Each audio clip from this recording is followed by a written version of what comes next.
World News. August 10th, 2020. Earthquake in North Carolina.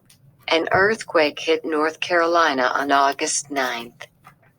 North Carolina does not have many earthquakes. The ground shakes during an earthquake. Some earthquakes are very strong. They may cause a lot of damage.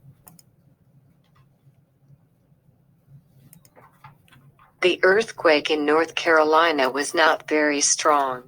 The earthquake did not cause a lot of damage. But people in nearby states felt the earthquake. These states include Virginia, South Carolina, and Tennessee.